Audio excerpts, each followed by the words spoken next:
Welcome back. Now, the United States has entered a partial government shutdown after lawmakers failed to pass all required funding bills before the deadline. While most federal services continue to operate, the shutdown reflects deeper political divisions in Washington, particularly over immigration enforcement and Homeland Security funding. For greater insight, we're joined by Na'eem Jeenah, senior researcher at Mapungubwe Institute for Strategic Reflection. Na'eem, thank you so much for your time today. We seem to find ourselves in a similar situation that we were last year with this partial government shutdown in place. What specifically triggered this latest standoff? And talk to me about the importance around immigration funding when it comes to the latest bout. So that previous shutdown that you mentioned was 43 days when basically, a few hundred, about 400 government agencies basically were shut down. They were not getting any funding. Staff had to go on leave or be furloughed, which means that they wouldn't get leave until the shutdown, wouldn't get salaries until the shutdown was over, etc. The position that the Congress found itself last week was that much of that was dealt with, in that there were a whole lot of sets of or packages of bills that would approve funding for various agencies. There were 6 agencies that were left as the last package, and that was what caused the delay. And the reason for the delay really was that in that package of 6 agencies, one of those 6 was the Department of Homeland Security.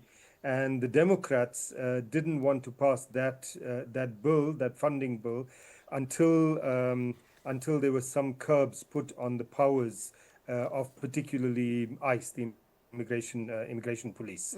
And so there was a decision made then, late Friday, to separate the Homeland Security budget from the other 5. Yes. But all of that didn't come to completion by midnight on Friday night, which meant that there was a partial shutdown for those 5 agencies for the weekend. So then how significant is this shutdown in practical terms? You highlighted there that there were 6 funding bills that were remaining post the last government shutdown.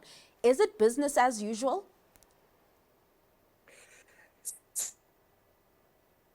So it doesn't seem like it's going to be very serious. So the Department of Homeland Security one, the agreement was that it would continue to be funded for the next 2 weeks while negotiations take place.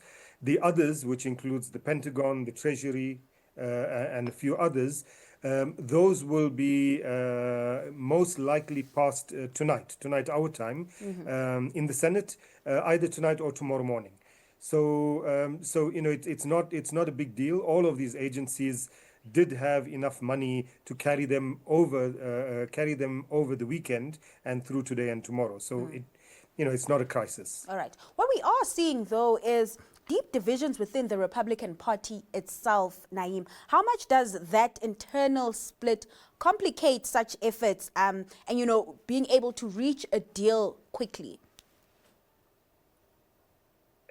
Well, the split is largely on this issue of the Department of Homeland Security. Yes. I mean, this is the sticking point between the two parties and within the party, within the Republicans especially.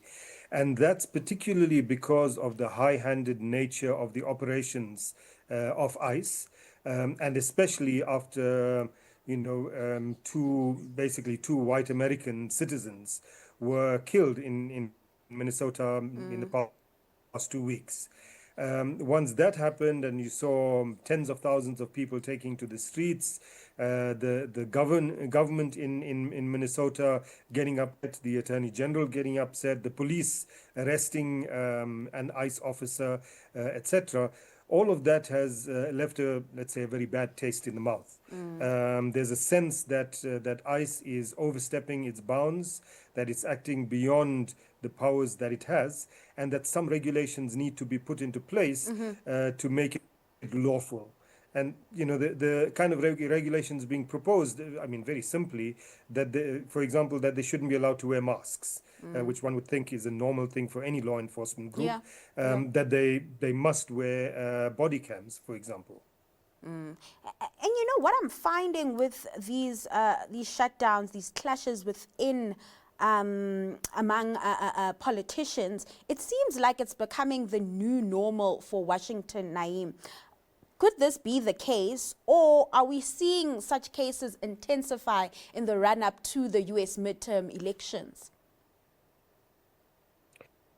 I think, in fact, what we're seeing is a Republican Party that is, for many of us, strangely, quite united behind Okay. the president.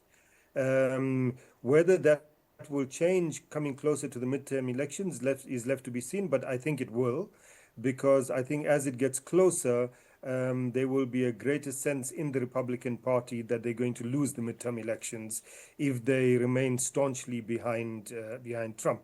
We see his ratings in the polls falling, him saying all kinds of weird things about how great the economy is when it actually isn't, etc. So I think that we'll see that happening. But for now, there seems to be that staunchness behind the White House, and it's not clear why there's such a strong kind of push, considering all of the kind of actions that Trump Yeah. has been taking. We really are in for some interesting times, Na'eem. Thank you so much for your time and sharing your insights with us this evening. That was Na'eem Jeenah, Senior Researcher at Mapungubwe Institute for Strategic Reflection.